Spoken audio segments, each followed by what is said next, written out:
Glória a Deus.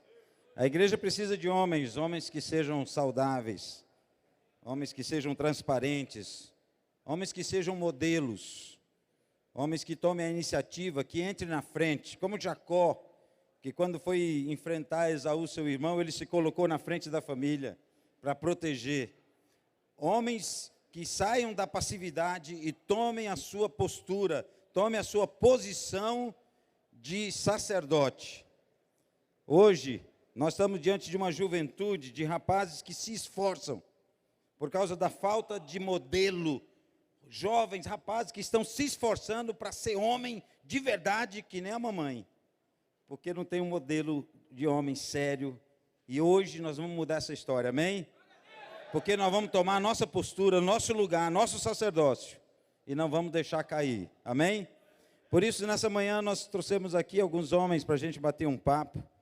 E eu quero convidar esses homens aqui. O primeiro, pastor Raul Cavalcante, presidente da Assembleia de Deus Imperatriz. Glória a Deus! Pastor Raul, homem experiente, homem de Deus. Cada vez que escuto o pastor falar, para mim é uma alegria. Seja bem-vindo. Obrigado, pastor, por estar aqui conosco. Também estaremos conosco o pastor Jean Carlos, pastor da Nova Aliança Redenção, é empresário também da Borsoi. Homem apaixonado por missões.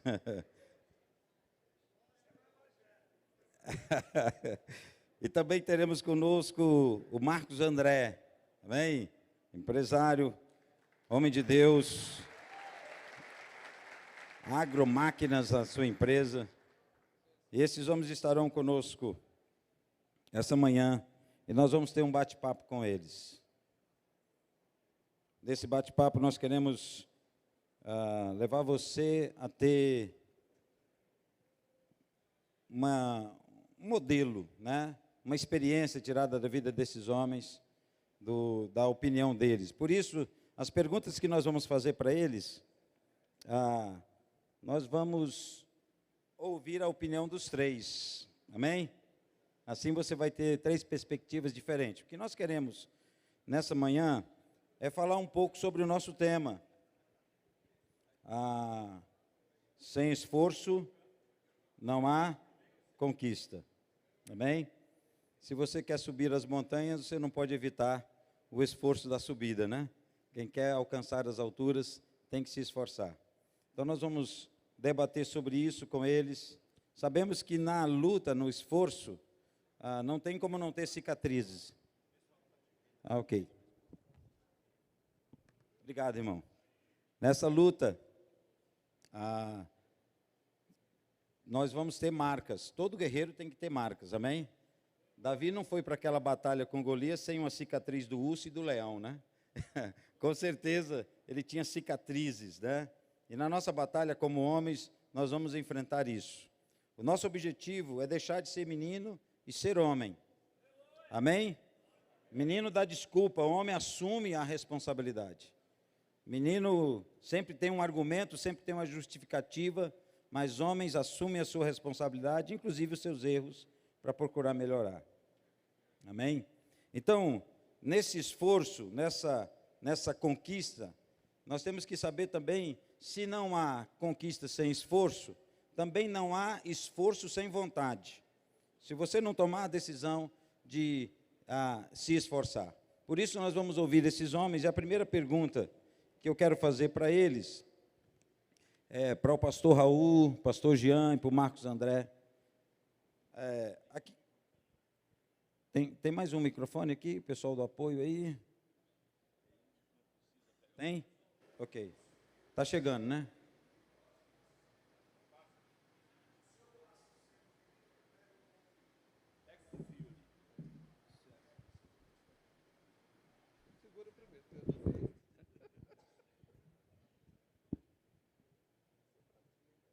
Ok. Alô?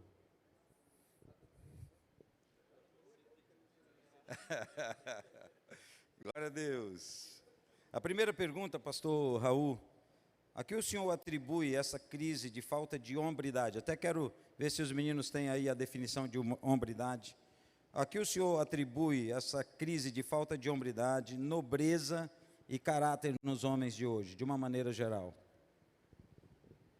Primeiro, eu quero parabenizar o pastor Nonato, pastor Feitosa, toda a equipe por organizar esse evento. E parabenizar todos que Deus deu a oportunidade de estar aqui para aprender um pouco mais, né, da palavra de Deus. Todos estão de parabéns e eu agradeço também pela oportunidade de estar compartilhando essa experiência com vocês. Porque nós entendemos que isso é próprio deste momento da história da humanidade. Há dois fatores que atrapalham muito. São duas bênçãos que também nos atrapalham. A Bíblia diz assim: com o aumento da ciência, o amor esfria, né? O próprio desenvolvimento do povo, culturalmente, desenvolvendo seus conhecimentos, essas pessoas têm a tendência também do esfriamento espiritual. E também o próprio desenvolvimento financeiro é outro fator importante.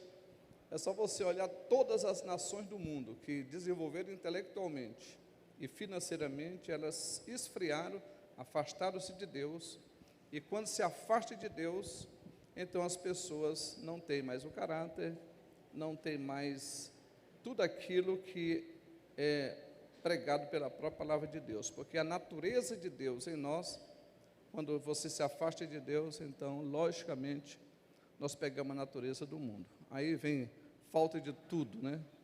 Você vê que as pessoas hoje, para ter uma ideia, nós estamos vivendo um tempo assim, onde a ciência cresceu tanto, desenvolveu tanto, que os homens não sabem mais quando é homem, e nem a mulher sabe quando é mulher.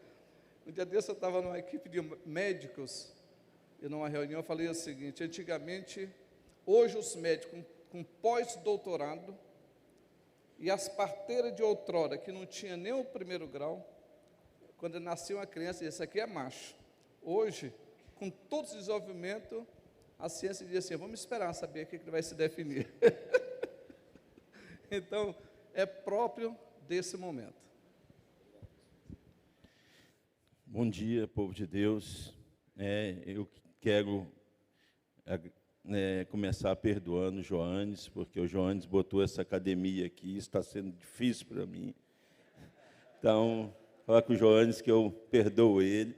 Próximo ano que ele bote uma rede aí, né? E, se puder, uma cascatazinha de água.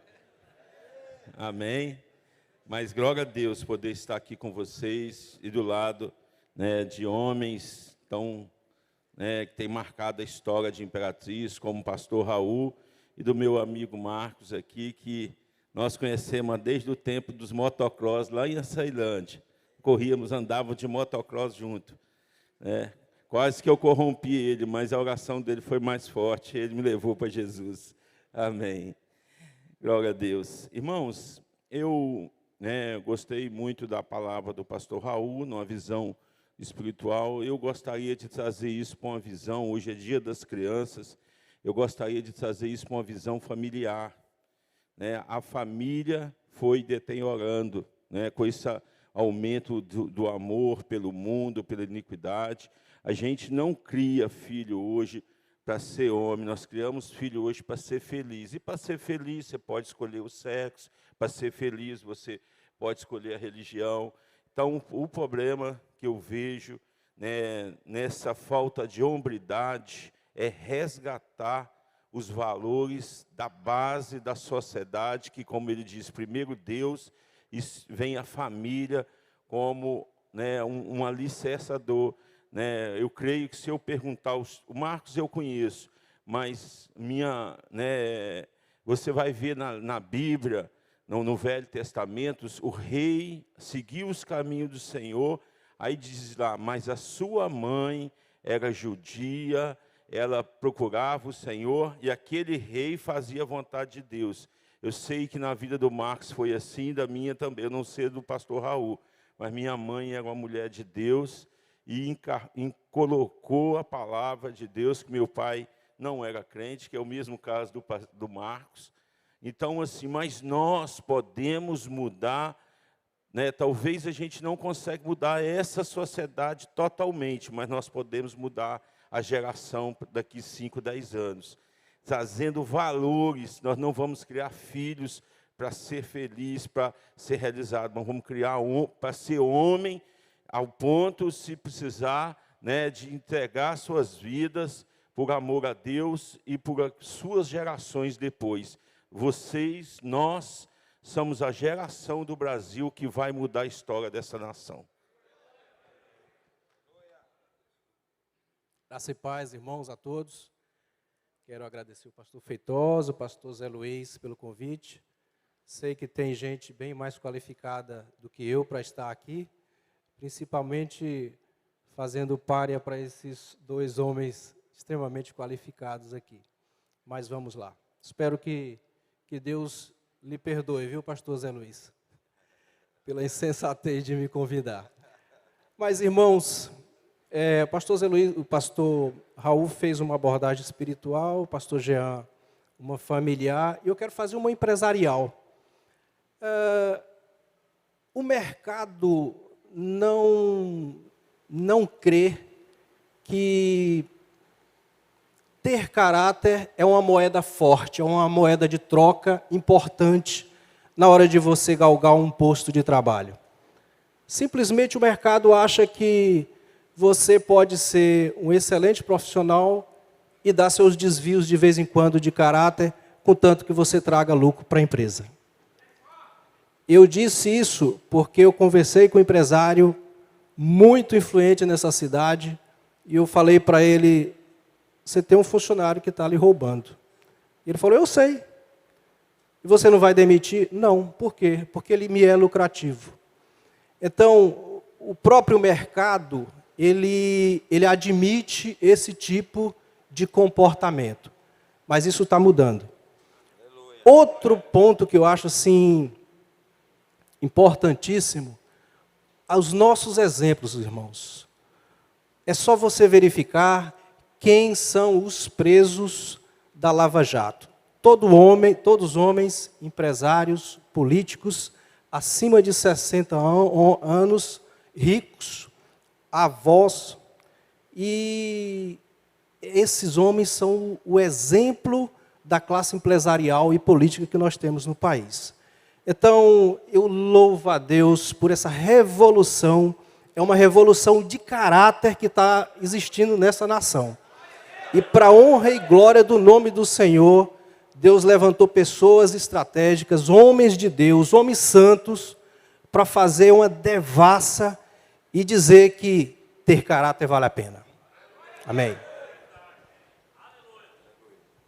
Oi. Glória a Deus. Então nós vemos aí 3 perspectivas importantes. Aproximar mais de Deus, mais intimidade com Deus, mais investimento na família, estruturando nossas famílias, tornando ela funcional, e mais caráter nos negócios. Homens que têm uma atitude benigna de ter honestidade nos negócios. Amém? Então vá anotando isso, porque isso são dicas importantes desses homens para nós crescermos. Se ser homem, se ser do sexo masculino é uma questão de nascimento, ser homem é uma questão de decisão. Então, ser do sexo masculino é uma questão de nascimento, mas ser homem é uma questão de decisão. Pensando nisso, pastores, a próxima pergunta: quando o suor não é suficiente, como lidar com o fracasso? Quando eu me esforço, mas eu vou pular um pouco, vamos pular para a terceira. Como lidar com essa situação? Quando o suor não for do esforço, não é suficiente, como lidar com o fracasso? Tudo depende quando se trata de homem de Deus, que nós estamos falando só para homem de Deus, o que eu entendo é assim, é quando você está dentro de uma perspectiva de um projeto de Deus. Aí você não vê fracasso, você vê oportunidades de crescer. Quando a pessoa ele busca de Deus um direcionamento, e todo homem de Deus, para fazer qualquer negócio, em qualquer empreendimento, ele tem que voltar lá no Pai Nosso, quando ele ora dizendo: venha a nós o teu reino e seja feita a tua vontade. Então, do momento que ele coloca o pé na estrada, num projeto, e aquele projeto, às vezes, não é como ele pensava, ele não pode considerar como uma derrota, como um fracasso, mas como uma oportunidade de crescimento. Porque o homem, ele só cresce exatamente nos momentos que nós consideramos fracasso. Eu me lembro aqui de o presidente dos Estados Unidos, que hoje é o presidente, uma certa repórter falou com ele assim: o senhor quebrou 4 vezes. Ele disse: a sua interpretação está errada. Eu enriquei 4 vezes. Então, o homem de Deus, quando a gente entende assim, todas as coisas contribuem para o bem daqueles que amam a Deus, nós não consideramos fracasso, derrota, consideramos oportunidade de crescimento. Amém.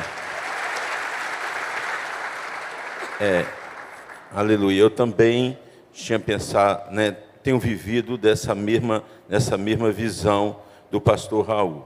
Nós, quando temos alguma dificuldade, algum problema, para ser resolvido, que a gente pode fracassar, nós nunca vamos perguntar por quê, mas para quê? Qual é o propósito de Deus que me permitiu, ou o que eu errei? Deus, irmãos, sempre vai estar certo. Como o pastor Raul disse, tudo contribui para o bem daqueles que amam o Senhor, para cumprimento do propósito. De repente você fez algo fora do propósito, Deus vai te livrar. Então nós precisamos cada dia aproveitarmos as oportunidades, que elas são oportunidades de crescimento, como o salmista Davi diz, aprendendo a contar os dias. Tudo, irmãos, muitas vezes naquilo que você pensa que é um fracasso, você pode descobrir o seu melhor amigo. Foi no deserto que teve os maiores milagres. Então é no fracasso e nas lutas que você vai ver e vai ter as suas maiores experiências com Deus. Que eu tive foi debaixo talvez de alguns fracassos, tive nessa caminhada muitas coisas, como montei empresas, quebraram, fiz, mas tive momentos de pedir até para morrer em meio de lutas, que eu pedi: Deus, por que o Senhor não me leva? Depois, essa vez que eu perguntei por que o Senhor não me leva, eu passei para a maior luta da minha vida, e se precisasse passar por tudo de novo, para mim aprender o que eu aprendia, passaria satisfeito. Amém. Irmãos, o homem foi feito para dar certo. E quando o fracasso vem, é uma tragédia. E nós, homens, temos dificuldade de conviver e de aceitar, às vezes, eu vou chamar de tropeços. E quando eles vêm, é sinal de que alguma coisa foi feita errada. Foi planejado errado, e a estratégia montada não está funcionando. Eu tenho 52 anos, que eu caminho todos os dias, e de vez em quando eu levo um tropeção. E aí eu chego até a cair. Mas eu não vou ficar no chão, eu vou me levantar. Quando vier os tropeços, os fracassos, é hora de você levantar e dizer assim: onde foi que eu errei? O que no planejado não deu certo? As minhas metas eu cumpri? O esforço que eu gostaria de imprimir, realmente eu imprimi do jeito que eu gostaria que fosse? Então é hora de rever os projetos, rever os objetivos, ver onde a gente falhou, levantar e tocar para frente. Agora um alerta interessante. Com raras exceções, o casamento sucumbe ao fracasso, principalmente financeiro do homem. É preciso uma mulher de oração, uma mulher muito bem fincada nos alicerces da palavra de Deus, para que ela possa te ajudar a se levantar, a te levantar. Então é importante que você tenha isso em mente. O homem foi feito para dar certo. Eu fui feito para dar certo. Você foi feito para dar certo. Com a ajuda de Jesus Cristo, com esses objetivos em mente, a gente vai conquistar. Amém. Amém. Glória a Deus. Pode aplaudir. Fracasso não é derrota, mas uma oportunidade para crescer. Toda vez que passamos pelo fracasso, fazer a pergunta, não por quê, mas para quê? E não ficar no chão. Amém? Na verdade, o cair é humano, mas o levantar é de Deus. Amém? Nós caímos, mas quem nos levanta é o Senhor. Uma vez eu vi uma definição de vencedor. Vencedor é um fracassado que não desistiu. Amém? Então, se tem uma luta que você ainda não é vencedor, não desista. Persevere. Aleluia. Pastores, já estou profetizando aqui, né, irmão? Amém. Qual é a sua maior motivação para continuar a subida? Para continuar em busca da conquista? Aí cada um deve ter a sua própria visão, e tem uma que é geral, que essa é a minha visão. Em Hebreus 12, versículo 2, diz assim: olhando para Jesus. Quando você tem esse olhar voltado para Cristo, então essa é a motivação maior que temos de prosperar na vida, construir um lar, realizar sonhos, porque tudo que fazemos aqui, conforme 10:31 de 1 Coríntios, tudo é para a glória a Deus. Quando você tem um olhar para Cristo, unicamente para Ele, então essa é a maior motivação para fazer tudo nesta vida. Nós não vamos perceber nenhum outro tipo de motivação maior do que Cristo. Quando alguém tem uma visão ou uma motivação que não seja Cristo, ele está errado. Na verdade, ele estaria praticando um adultério espiritual, quando ele tem uma motivação maior do que o próprio Cristo. Porque só podemos, diz Romanos capítulo 6, nós morremos para o mundo, mas nós ressuscitamos para Deus. Então vivemos para Ele, a motivação para tudo nessa vida é Cristo. Aleluia. Gostaria até de pegar aqui o Marcos também, né? Como eu disse, como o Marcos disse, quer dizer, a questão da esposa, irmão, vai nos ajudar, é um presente, e infelizmente Deus colocou ajudadoras na vida de alguns homens, mas eles não reconhecem a dádiva e o presente de Deus.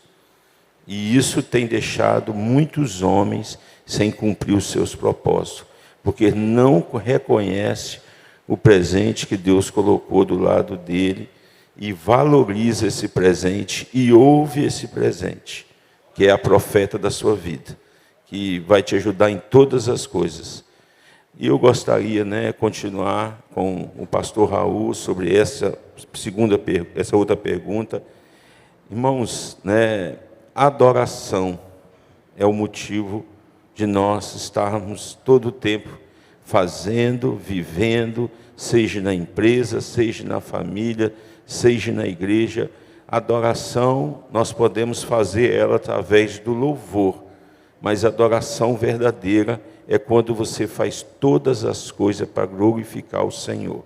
Você pode estar aqui no púlpito e cantando para a sua glória, e pode estar lá no açougue cortando carne para a glória de Deus, e vivendo para a glória de Deus. Então é esse o pedido que nós fazemos para Deus, que nós possamos glorificar, adorar Ele com todos os nossos talentos. Irmãos, eu vou confessar uma coisa para os irmãos. Até pouco tempo atrás, eu achava que Deus realmente não estava nesse negócio de dinheiro. Eu achava que não estava. era fruto apenas do meu esforço, da minha dedicação, do meu empenho, da minha economia, das minhas estratégias. E quando tinha uma conquista, é um trem sem graça. Você vai lá, compra um carro novo, compra uma fazenda, compra um negócio novo, abre um negócio, e a coisa se esvai, sabe? Aquela menina que você olha, linda, maravilhosa, você se empenha para fazer uma conquista, e você compra rosas, que você se torna o melhor homem do mundo, e de repente, quando chega lá, conquistou, perde a graça totalmente. É desse jeito. Mas eu descobri que quando Deus está na coisa, eu não sei como é que acontece. Eu simplesmente não sei explicar. Mas você percebe, Deus te fala de alguma coisa, de alguma forma, e diz, cara, vai que eu estou contigo. Eu não sei como é isso aí, eu só sei que vai, e tudo vai dando certo, e as conquistas são diferentes. Principalmente, quando acontece a conquista, você sabe que aquilo não foi esforço seu. Teve dedo espiritual naquilo ali, teve um empurrão espiritual que não vem de ti. E aí você diz assim, poxa, Deus está comigo. Irmão, não tem coisa mais abençoada no mundo do que você descobrir que na tua missão, seja lá que missão Deus determinar para a sua vida, seja qualquer missão, Deus está contigo. Não tem barreira, não tem dificuldade, não tem crise de governo, não tem nada que possa te impedir de crescer, de prosperar e de abençoar a vida de outros. Aleluia, glória a Deus. Amém? Olhando sempre para Jesus, lá em Hebreus, o autor e consumador da nossa fé, não tirando o olho de Jesus, ter uma vida de adoração a Deus, fazer tudo para a glória de Deus. Jesus deixa claro isso, que Ele manifestou a glória do Pai, e nós devemos manifestar a glória do Filho. E saber que Deus está nesse negócio. Deus está em tudo, o dedo de Deus, quando nós somos homens que buscamos a Deus, buscamos a presença dEle. Destacando a questão da nossa companheira, da nossa esposa, que é um fator importante de cuidarmos bem e dela se tornar nossa intercessora. Intercessora e conselheira. Obrigado, pastor, conselheira. Agora, tudo que vem para ser conquistado deve ser conquistado? Há um padrão para nós escolhermos o que vamos conquistar ou não? Estamos tratando de subida. Há um padrão para mim decidir se eu subo essa montanha ou não? Toda montanha que aparece é para mim subir? Qual é então, pastor, o seu padrão de conquista? O que conquistar? E aonde o senhor iria para chegar a essa conquista? Olha, nós como seres humanos, a gente tem muitas imaginações, muitos desejos, principalmente motivado pela mídia ou pelos amigos. A gente vê assim, muitas conquistas, eu vou fazer isso, conquistar. A gente vai muito assim naquele Maria vai com as outras. Aí cheio de ideias. Porém, o verdadeiro homem de Deus, ele tem que entender duas coisas importantes, conforme o Salmo 139, versículo 16. Quando nós estávamos no ventre da nossa mãe, Deus já escrevia no seu livro todo dia da nossa vida. Então Deus fez um planejamento para nossas vidas. Ele deu para nós uma vocação, deu para nós um projeto. E a segunda coisa que vamos entender nisso é que no decorrer da nossa vida vai brotar no nosso coração desejos reais. Esse desejo real é um projeto que Deus tem nas nossas vidas. Não é aquilo motivado por A ou por B, por circunstância. Ele vai brotar no coração. E quando esse desejo real brotar no nosso coração, então nós temos a certeza, conforme Salmo 37, versículo 4, que o Senhor está empenhado em realizar o desejo do nosso coração. Então, todo homem de Deus tem que ser sensível ao Espírito de Deus, para saber se esse desejo é o desejo real de Deus que colocou no teu coração, ou é apenas circunstancial. Se for circunstancial, isso passa. É apenas motivacional. Você vê que tem pessoas que querem, hoje está na onda de ser médico. Lá na Bolívia e nesses países tem milhares e milhares de brasileiros estudando lá. Muitos deles são circunstanciais. Estão lá porque é barato, porque é fácil e porque está na moda ser médico. Mas tem muitos que estão ali que foram vocacionados desde berço para ser médico. Quando eles se formarem, a gente vai perceber, aquele médico que foi apenas por circunstância, ele fará um trabalho relaxado, ficará chateado com as buscas das pessoas por ele. Mas o vocacionado, ele faz sempre com amor. Brota do coração dele um verdadeiro prazer de fazer da medicina. Então, se nós somos homens de verdade, nós devemos ser crente de verdade, para descobrir o que Deus tem para nós. E é esse busca daquilo que Deus tem para nós, é que a gente vai buscar com intensidade, com aquela certeza de que vamos alcançar, porque é o sonho de Deus para a nossa vida. Amém, irmãos. Glória a Deus. Pastor Raul tocou, em algo muito forte, porque eu trabalho muito esta área. Eu tenho curso vocacional, faço teste vocacional, já li vários livros do mundo sobre essa questão de descobrir o seu chamado. É uma área que eu tenho ajudado muitos jovens. Hoje a gente tem envolvido com a gente mais de 100 estagiários aprendendo. Tem pessoas aqui que participaram de uma escola que nós temos lá dentro da empresa chamada Elites, para descobrir, achar cada um.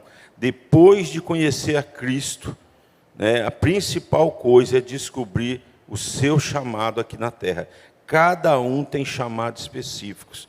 E importante, irmãos, tudo para a glória de Deus, e cada um, como o pastor Raul disse, você não precisa copiar, você é único. Deus tem algo único que você vai fazer, que o pastor Raul daria todo esforço do mundo e talvez não conseguiria fazer. Então mas precisamos, e qual é o limite? O limite, irmãos, eu quero trazer a vida de dois homens que vocês conhecem. Um é Salomão e o outro é Davi.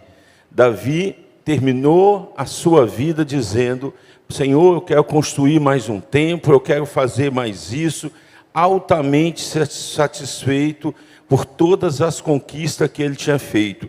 Deixou tudo organizado para o seu filho Salomão. Salomão, um homem de Deus, começou a sua vida escrevendo cantares, amores ao Senhor, sabedoria de provérbios, e termina sua vida depressivo, escrevendo Eclesiastes. Eu acho que até desviado, só retorna. Por quê? Eu sou apaixonado com o livro de Eclesiastes.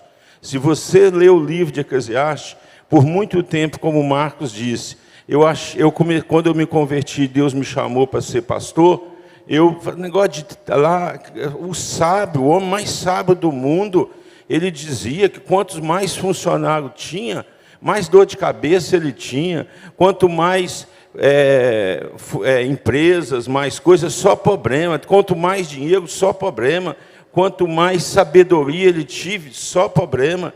Mas eu fui, aí com isso eu quis largar meus negócios para ficar trabalhando só com a igreja. Foi quando Deus me falou e eu descobri, Deus me revelou a chave do livro. Você sabe qual foi o problema de Salomão? Não foi ter tantos funcionários, tantos negócios. É para quem Salomão teve. Se você for ver durante o livro de Eclesiastes, você vai ver mais de 20 vezes uma frasezinha escrita: tudo que construí debaixo do sol foi correr atrás do vento. Debaixo do sol, Davi construiu para cima do sol, para Deus. Salomão construiu para baixo do sol. Então, para quê? Qual é o limite? Meu limite é ser parecido com Jesus. Se for para conquistar o mundo todo como ele conquistou, estou aqui, Senhor. Não tem limite, irmãos. O limite é a forma que você está fazendo. Se você está como Salomão, que Deus tenha misericórdia, porque quando você chegar ao final da sua vida e você olhar para trás, você vai dizer: o que eu fiz com a minha vida? Mas se você chegar como Davi, você vai dizer: aleluia, Senhor, cumpri o bom propósito, cumpri a carreira para a sua glória, mas se tiver um tempinho, eu ainda quero conquistar aquele monte. Amém. Irmãos, Deus ele vai sempre procurar o foco do nosso coração. Ele vai sempre atrás de onde está o nosso verdadeiro foco. Se naquele projeto de vida que eu tenho, Deus é o foco, tudo vai dar certo. Agora, se for apenas uma conquista pessoal para eu ser um empresário reconhecido, um homem rico, conquistar aquelas coisas naturalmente que todo homem quer conquistar, mas Deus não é o foco, você vai ser um derrotado. Não tenha dúvida disso aí. E quando eu não sei qual é a vontade de Deus? Irmãos, eu tenho duas palavras para os irmãos a respeito disso aí. A primeira é do meu saudoso pai, tem 5 anos falecido. Ele dizia assim: o mundo é um sutiã, meta os peitos. E a outra palavra, aquele irmão que está atrás do pastor Nonato, eu gostaria que ele ficasse de pé, de camiseta preta. Isso. Just do it. Sabe o que é aquilo ali em inglês? Apenas faça. Pode sentar, irmão. Apenas faça. Meu irmão, quando você não souber a vontade de Deus, vá em frente. Você só não pode pecar. Você só não pode pecar. Mas prossiga fazendo aquilo que você estabeleceu. Faça. Porque se tiver errado, se tiver contra a vontade de Deus e você é um homem de Deus, Ele vai te parar de alguma forma. Amém? Amém. Aleluia. Glória a Deus. O verdadeiro homem de Deus conhece a história, aquilo que Deus escreveu sobre ele, o grafos de Deus, né? Aquilo que brota no coração. Eu entendi, pastor Raul, que é um potencial natural que Deus colocou em cada um de nós, né? Como o pastor Jean falou, esse descobrir o nosso chamado, mas uma frase que me destacou aqui é que nós devemos construir acima do sol. Amém? Vamos construir acima do sol, vamos construir coisas para Deus. Tudo que fazemos, pensamos, falamos, seja para a glória de Deus. E não desistir, né? Olhando para não subir a montanha errada, mas não desistir. Uma coisa que eu creio que nós como homens precisamos fazer é entender que se toda oportunidade que se apresenta para nós vamos conquistar, acabaremos não conquistando nada. Nós temos que saber o que é de Deus para conquistar a montanha certa. Amém? Agora, nós homens, na maioria das vezes, nós associamos a nossa identidade àquilo que nós fazemos, né? Me lembro muito bem, quando pequeno, perguntava quem é você? A primeira informação era a profissão da pessoa, né? E não a identidade dele. Então, para a maioria dos homens, a sua identidade está naquilo que ele faz, né? O senhor concorda com esse padrão, pastor? De certa forma, sim, né? Agora, podemos ter um entendimento assim. Tudo na vida é uma construção. Nós mesmos estamos sendo construídos. Tudo na vida é uma construção. Se alguém é um profissional hoje, em qualquer área, ele foi construído. Se ele é um médico, um advogado, é um motorista, ele foi construído. Se nós somos homens hoje, fomos construídos. Então, tudo é uma construção. Na vida espiritual, também é uma construção. Tanto é que Jesus fala até do edifício sobre a rocha. Em Gálatas 4,19, o apóstolo Paulo diz assim: eu sofro dores de parto, até que Cristo seja formado em vós. Então eu percebo o seguinte: que todos nós estamos sendo construídos essa imagem de Cristo, para chegar a um ponto da estatura do varão perfeito. Quando teremos a mente de Cristo. 1 Coríntios 2,16. Quando nós chegarmos na estatura do varão perfeito, essa é a nossa identidade. Para que a gente possa dizer como Paulo em Gálatas 2,20. Já não sou eu que vivo, mas é Cristo que vive em mim. Porque, olha, irmãos, a coisa é tão séria, que lá em 1 João capítulo 4, versículo 17, a parte B, diz assim: tudo que Jesus é, nós somos neste mundo. Então, qual é a minha identidade? A minha identidade é Cristo. As pessoas têm que olhar para mim e ver Cristo em mim, né? Tanto é que quando chegaram na Antioquia, chamaram os primeiros discípulos de cristão, porque a identidade deles era Cristo. Todo mundo via nele Cristo. A mesma coisa somos nós. Está sendo construído Cristo em nós, ao longo do tempo, para que nós possamos dizer como Paulo: eu vivo, não eu, mas Cristo vive em mim. Amém. Glória a Deus. Amém. Dando continuidade, né, o pastor Raul falou da parte mais importante, essa de como fazer como cristão, mas eu quero acrescentar duas coisas. Nosso primeiro papel que Jesus entregou como identidade, o pastor até falou, né, eu acho que a primeira pergunta não seria qual a sua profissão, mas qual o seu sexo, quando nasce, né? Então, primeira coisa, sexo, então, ser homem, né? Você era criança, agora você é homem, autoridade constituída por Deus, né? Você tem o seu primeiro ministério, sua primeira identidade, pai, né? Você passa a ser, né? Então Deus fala, crescer e multiplicar. Então você nunca pode esquecer, né, para alcançar a sua profissão, esquecer da sua primeira identidade, que é um pai, que é um rei de uma família, que é um príncipe, dentro do seu jardim do Éden, que é a sua casa, criar filho, gastar tempo com o filho, que esse é o nosso primeiro chamado, e depois, né, descobrir o seu chamado, né, o que você vai contribuir para pessoas. Eu digo às pessoas, quando eu tive essa revelação e esse entendimento, né, como o pastor Raul, né, aquele propósito, né, eu gosto muito de citar, né, quem conhece aqui o pastor Ivan, ele não fica na terra, irmão, ele só fica no céu. Você só fala coisa do céu. Mas se você conversar com o filho dele, o Isaac, o filho dele só fala de carro, sabe meus carros tudo, sabe o que eu tenho. Então o pastor Ivan está errado, o pastor Ivan está certo, o Isaac está errado. Não, foi pastor Ivan, esse menino vai ser rico. Esse aí é meu discípulo. Né? Então, por quê? Nasceu dentro dele. O Ivan está errado, o Isaac está certo? Não.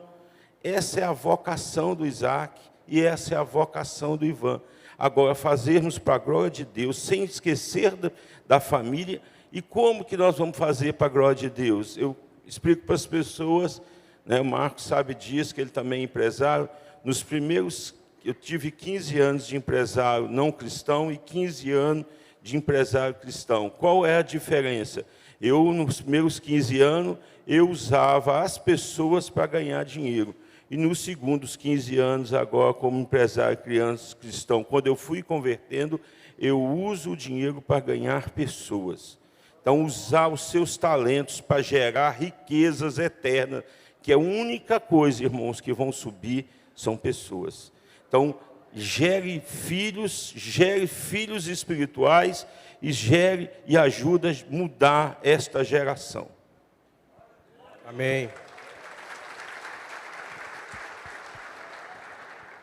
Irmãos, a nossa identidade não deveria ser vinculada àquilo que a gente faz, mas é. Infelizmente é. E ainda digo mais, a nossa virilidade, ela também está vinculada às nossas conquistas. Isso, se você acha que não é, está no seu subconsciente. Mas acontece uma coisa interessante quando há a quebra disso aí. Quando encontra-se criador e criatura, quando Deus te encontra, Deus diz para você, olha, você não é o que você faz. Você não é o que você acha que é. E também você não é o que as pessoas pensam que você é. Você é quem eu disse que você é. E você é meu filho. E é essa identidade que nós temos que ter, irmãos. É essa identidade que a gente precisa interiorizar na nossa vida. E a identidade do ser humano é uma coisa extremamente complexa. Como o pastor Raul falou, o pastor Jean também. Entra a parte psicológica, aquilo que você acha que você é. E tem a parte social, que é a parte que as pessoas acham que você é. Aí tem também a identidade sexual. Tem homem que se vê num corpo de mulher, tem mulher que se vê num corpo de homem. Então é uma coisa muito complexa isso aí. Mas quando Deus entra nessa equação, você realmente descobre quem você é. Amém. Glória a Deus. Uma construção, Cristo sendo formado em nós. A nossa identidade vai definir aquilo que fazemos, como o pastor Jean disse. E o Marcos completou com uma frase importante. Nós somos aquilo que Deus diz que somos, filhos de Deus. Amém? Paulo diz, quando eu era menino, eu pensava como menino, falava como menino, sentia como menino, mas agora que eu passei a ser homem, deixei para trás as coisas de menino.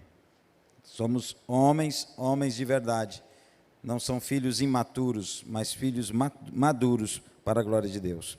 Nós queremos encerrar uma última pergunta e com a resposta pode fazer um fechamento, pastor, se quiser, ok? Amém? A nossa última pergunta, aliás, nosso último pedido é que o senhor compartilhe conosco algum exemplo de superação, de esforço e conquista, ou pessoal, ou de alguém que o senhor... Tive, ao longo da minha vida, né, já tenho muitos anos na estrada, são 65 anos de idade, então eu poderia compartilhar N experiências que marcaram a minha vida. Mas eu poderia marcar uma profissional. Me falou aí, me lembrei de uma profissional. Eu fui gerente do Banco do Estado de Goiás, ali na cidade de Augustinópolis. Isso já faz alguns dias, né? E um dia, a nossa agência, o banco, na época, o Banco do Estado de Goiás, ele tinha mais ou menos 100 agências. Mais ou menos, não dava nem 100, 98 talvez. E um dia o banco foi lançar aquele cartão American Express, né? Ele foi o primeiro cartão que o banco lançou, quer dizer, ninguém tinha experiência. E quando eu fui convidado os gerentes, todos os gerentes, para ir para Goiânia, para fazer o treinamento, eles deixaram 5 agências de fora, e a nossa foi uma, né? Levaram todas menos 5, e eu fui um que fiquei por fora. Quando eu vi os colegas vindo para Goiânia, ligando para mim, e eu não ia, fiquei preocupado, o que é isso? Então liguei lá e disseram assim, não, você não foi convidado, porque vocês não têm possibilidade de vender nenhum cartão, não dá para essa região. Tá bom, passaram-se mais ou menos de um mês, o banco nos convidou, todo gerente, para uma reunião administrativa em Goiânia, reunião de negócios, que o banco fazia periodicamente. E quando foi na reunião, foi 3 dias de reunião, teve algumas palestras e tal, no último dia, o diretor, ele chegou para nós, nos deu uma folha de papel em branco e uma lapiseira. E disse, eu quero que cada um de vocês faça um projeto para a sua agência, alguma coisa grande, faça alguma coisa grande aí. E quando ele passou, eu me lembrei exatamente isso. Eu fui desafiado. E eu coloquei assim a minha meta. Eu vou ser o maior vendedor de cartão da minha regional, que começava em Gurupi, passando por Imperatriz, Araguaína, Araguatinhas e Augustinópolis. Eu coloquei, eu vou ser o maior vendedor de cartão AmExpress da minha regional. E coloquei, então, 10 passos brotando da minha mente naquele momento, eu fui colocando 10 passos que eu deveria seguir. Quando terminei, assinei, entreguei para o diretor. Quando ele olhou, ele disse: está ficando doido, Raul, está ficando doido. Ele disse: mas você mandou fazer um desafio. Eu estou fazendo um desafio. E eu vou ser o maior. Tá bom, então está feito o desafio. Voltei para cá, para a minha agência, chamei todos os funcionários, contei a história e lancei o desafio: nós vamos ser o maior. E fiz os 10 passos que eu fiz, eu comecei a cumprir. O banco tinha mandado uma faixa, American Express, cartão que entra em tantos países, 100 e tantos países, para botar dentro da agência. Eu peguei aquela faixa e botei na rua, lá na rua, mandei botar na rua. Peguei assim um nome de mais ou menos uns 50, 60 clientes do banco, eu relacionei o nome de todos, e fiz assim. O primeiro nome que eu coloquei foi a pessoa, era um fazendeiro, uma pessoa que gostava de se apresentar socialmente, falava com todo mundo, muito comunicativo. Eu coloquei o nome dele o primeiro, e depois coloquei outros nomes. E falei para a minha turma: ninguém vai vender cartão até eu fazer o primeiro, até eu começar. Dei uma instrução para eles todos, explicando e tal, e assim eu fiz. Peguei aquela folha em branco, cobri, botei na minha mesa e cobri tudo. Botei um papel cobrindo. Quando aquele cliente entrou no banco, sentou na minha mesa, eu fui lá cumprimentar e disse assim para ele: rapaz, o banco escolheu alguns nomes, cliente da nossa agência, para dar a ele o melhor cartão do mundo. Em qualquer lugar do mundo que ele entrar e apresentar esse cartão, a empresa saberá que é um cliente nota 10. Porque só quem pega cartão é o Visa, mas cartão Express tem que ser top. E eu fiz aquele, enchi, como se diz, essa imagem, a bola dele. E ele ficou todo interessado: mas o que é isso, o que é isso? Eu disse: olha, rapaz, isso é um segredo. Eu só posso falar diretamente para a pessoa, porque não é todo mundo, só para quem foi escolhido. E eu fui escolhido, foi. Aí eu chamei ele, sentei, peguei a folha e abri e botei só o nome dele. Está vendo seu nome aqui? Rapaz, pois eu quero e tal. E ele assinou a ficha e tal. Aí ele disse assim: e quem foi os outros? Eu não posso falar, mas a curiosidade é tão grande. Não, mas me mostra. Eu vou te mostrar aqui uns 2. Aí puxei o nome assim de uns 2, deixei que ele vê, porque ele seria meu propagandista. Daqui a pouco eles 2 chegaram, e eu fui mostrando os outros. Irmãos, para a glória de Deus, eu fiquei mais 8 meses naquela agência. Depois vim para a Imperatriz. Nesses 8 meses, eu fiquei em primeiro lugar todo o tempo. Ganhei todos os prêmios, numa coisa totalmente difícil. Ali, eu pude descobrir um segredo. Há um potencial tremendo dentro de nós que não foi explorado. Quando você tem um alvo a conquistar, está dentro de você as respostas. Se você botar para fora, por cada passo, você vai ver que é possível ir longe. Aleluia. Glória a Deus. Irmãos, eu quero contar um pouquinho até da minha história, porque eu tive a oportunidade, de conhecer o Evangelho. Meus pais converteram quando eu tinha uns 10 anos, até os 14. Eu fiquei dentro de uma igreja muito viva. Eu chorava o culto todo, mas o cara batia no meu ombro: quer aceitar Jesus? Eu não. E vim aceitar com 35 anos. E quando a gente aceita Jesus, a gente ainda é cara de pau, ainda pedir as coisas. Devia chegar: tá bom demais, Jesus, o Senhor já me tirou do pecado. Mas eu falei: Jesus, eu podia ter sido um outro homem, ter tido uma outra história. E eu aceitei o Senhor agora com 35 anos. Olho para o meu passado, tanta burrice, tanto pecado, tanta coisa.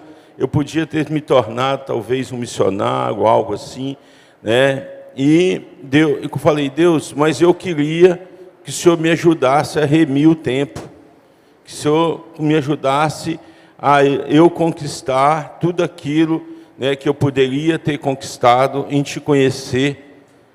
E Deus gosta desses desafios. E, então, eu comecei a fazer minha parte, irmãos. Eu me converti, não pense que é por conta de igreja, eu me converti numa igreja tradicional que tinha 2 cultos por semana e acabou, não tinha mais nada. Aí eu ia um dia para a Assembleia de Deus, outro dia eu ia para o Maranata, outro dia eu ia para outra igreja, agarrei na Bíblia, fui ler, tudo que era congresso, então fui muito abençoado. Na Maranata eu conheci o pastor Jaime Kemp, na Assembleia de Deus conheci o que é oração, ir para os montes, fui para Shalom, conheci o Cote, apresentei o pastor Nonato. Então, irmãos, a minha maior conquista da minha vida foi com 3, 4 anos, eu já estava fazendo a IFOL, com 3, 4 anos eu já estava sendo consagrado pastor e já tinha mudado toda a minha história, porque eu não medi esforço. Tem congresso tal em Belo Horizonte, tem congresso do Benihim lá no Santos, tem vigília lá na Sailândia, segunda-feira. Então, eu agradeço muito a Deus por Ele ter colocado esse desejo no meu coração. E eu não medi todo tipo de esforço, e eu ainda fiz um voto com a minha esposa: o dia que você não quiser ir, eu vou te forçar a ir. E o dia que você não quiser, você me força, para nós buscar tudo que é de Deus. Então, há um preço, mas o Senhor quer nos ajudar. Por isso, eu agradeço, assim, tive congressos proféticos em Palmas, muitas coisas, irmãos, mas buscando. Então, para mim, eu agradeço muito a Deus, que eu também fui muito abençoado, que eu tive na época, eu me converti com o pastor Nonato e caminhei com ele, só saí daqui da cidade porque eu fui para abrir a Igreja Redenção, e até eu sempre meio, vamos dizer assim, querendo fazer as coisas rápido. O pastor Nonato nem me incentivou. Ele falou: você tem certeza? Porque depois que pegar no cajado, não tem como olhar atrás mais. Aí eu lembrei disso muitas vezes. Foi, oh meu Deus, eu acho que eu podia ter ficado uns 6 meses lá na sede a mais. Mas eu agradeço demais a Deus, irmãos. Conhecer, ter experiências, nesses primeiros 3, 4 anos, li muita Bíblia, todo tipo de livro, todas as coisas que eu via, eu larguei, esforcei, como o irmão também contou aqui ontem à noite, no testemunho dele. Então, hoje, eu vejo, e eu sempre tenho, agora mesmo eu cheguei da Ásia, onde eu me reuni com missionários de vários lugares do mundo ali, e eu falei: meu Deus, como o Senhor faz? O Senhor pega um Zé e ninguém e bota no meio dos seus príncipes, E a gente, meu irmão, eu gosto muito de contar uma história, que eu vou finalizar agradecendo a todos com essa história. Tinha uma viagem de um grande transatlântico, e ali muita gente, naquelas festas, naquele transatlântico. E tinha um cabra que estava ali na beira do transatlântico, na beira do lugar ali, das mãos, já olhando para o mar, e rapidamente cai uma criança. Todo mundo gritou: caiu uma criança. E aquele cara pulou lá dentro, foi lá para dentro d'água, salvou aquela criança, e eles fizeram aquela festa. E, meu Deus, esse cara é demais, pular no meio do mar para salvar essa criança. E aí deram o microfone para ele, como estão dando para mim aqui agora. O que te motivou? Ele fala: rapaz, o que me motivou, quero saber quem me empurrou.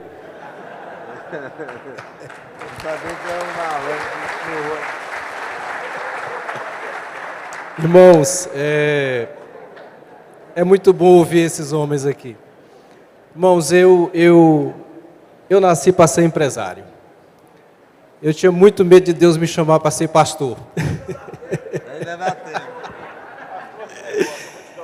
Mas, irmãos, com 10 anos, meu pai veio da Bahia para cá, e a gente chegou numa pobreza franciscana, viu, pastor Nonato? aquelas assim de faltar realmente o que comer. E eu me lembro que eu comecei a minha vida empresarial. A gente morava na periferia de Açailândia, imagina isso, há 40 anos atrás. E lá tinha aquele banheiro que era aquela fossa, que era feita de tábua e tinha um buraco no meio. E ali foi meu primeiro escritório.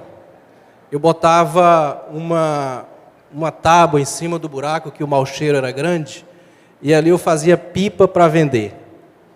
E ali eu fiz o meu primeiro negócio na minha vida. Eu comprei uma toalha de banho. E sabe como era a toalha de banho? Era um saco de açúcar, que era feito de pano.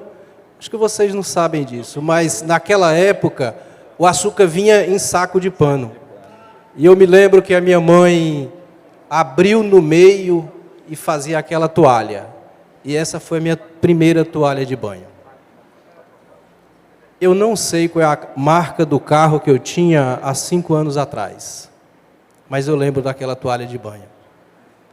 O meu primeiro negócio que eu fiz. E eu lembro, meu pai era um homem muito bom, sempre foi um homem muito bom para mim, para a família, mas meu pai nunca me deu nada. Nunca me deu nada.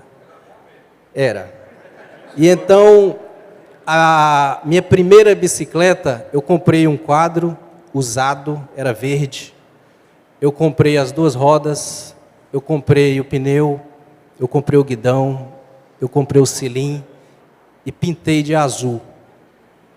E eu me lembro perfeitamente, todas as vezes que eu olhava para aquela bicicleta, eu dizia, poxa, aqui tem a minha marca. Aqui eu sei exatamente quanto custou cada peça dela. Meu irmão, eu não sei quais são os seus sonhos, mas não permita que ninguém realize aquilo que Deus colocou no seu coração. É você que tem que realizar. É você que tem que conquistar. Isso pertence a você. Ninguém vai fazer aquilo que você foi estabelecido por Deus para fazer. E assim a gente construiu a vida da gente, e glória a Deus. Meu pai faleceu há 5 anos, deixou a família muito bem, graças a Deus. Hoje a gente tem umas 4 empresas. Se eu morrer hoje, meus filhos vão ficar bem, sem precisar do avô, viu? Então, nós glorificamos imensamente. E eu queria, pastor, eu sou assim, maravilhado com algumas coisas da palavra de Deus. E eu lendo recentemente Josué, capítulo 1, de 1 a 9. Nos primeiros 3 versículos, Deus usa uma estratégia de marketing formidável. Depois vocês observem.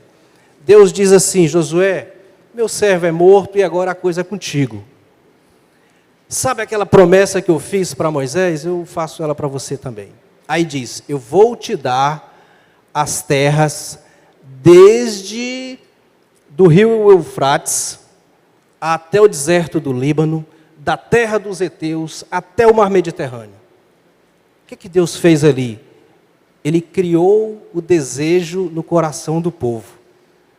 Aí, até o versículo 9, ele diz assim, esforça-te, esforça-te, tem de bom ânimo, esforça-te, esforça-te. Ele primeiro colocou o desejo no coração de Josué e do povo. E depois diz, esforça-te. 4 vezes ele faz até o versículo 9.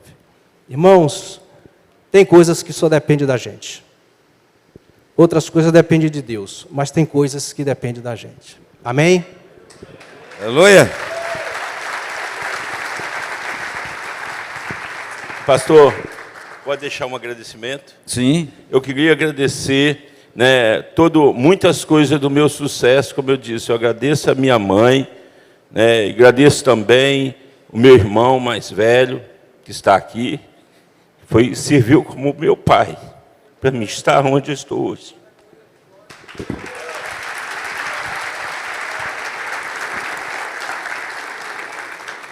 Aleluia. Finalizando aqui a palavra desses 3 homens de Deus. Nós aprendemos muitas coisas hoje, não? Eu anotei muitas coisas aqui para aplicar. Porque uma coisa é você receber a palavra. Palavra mais uma unção que recebemos desses homens. Mas menos a aplicação é fracasso, continua sendo fracasso. Eu tenho que ter a palavra, receber a unção e aplicar. Isso resulta em conquista. Amém? Porque senão no ano que vem, no progresso dos homens que vem, você está aqui de novo buscando uma vitória. E nós queremos que você chegue o ano que vem aqui, celebrando as vitórias. Aleluia? Glória a Deus. Por quê? Porque segundo o pastor Raul, você tem um potencial tremendo dentro de você. Você só precisa encontrar. Amém? Segundo o pastor Jean, há um preço que você precisa pagar para essa conquista. Amém? E segundo o Marcos André, você nasceu para isso. Amém? Você nasceu para isso. Diga comigo, eu tenho um potencial tremendo. Eu vou pagar o preço, porque eu nasci para isso. Amém? Fica de pé. Glória a Deus. Dificilmente um homem adulto pede ajuda. Dificilmente, raríssimas vezes, nós vemos um homem adulto pedindo ajuda. Mas eu quero dizer que força de vontade não basta. Você precisa de ajuda. Busque ajuda. Ajuda de pessoas que vão orar por você. Fale das suas fraquezas. Fale das suas dificuldades para essas pessoas. Eu creio que Deus, se não levantar alguns vão se levantar para lhe ajudar. Amém? Se nós acharmos que só força de vontade é suficiente para alcançar a vitória, estamos enganados. Mas nós vamos juntos nessa jornada. Aleluia. Quero convidar você a dar uma salva de palmas a Deus pela vida desses homens que hoje nos abençoaram tremendamente. Obrigado, pastor Raul. Obrigado, pastor Jean. Obrigado, Marcos André. Que Deus continue derramando bênçãos sobre a vida de vocês. Fomos muito abençoados por vocês nessa manhã. Que Deus abençoe. Obrigado, pastor.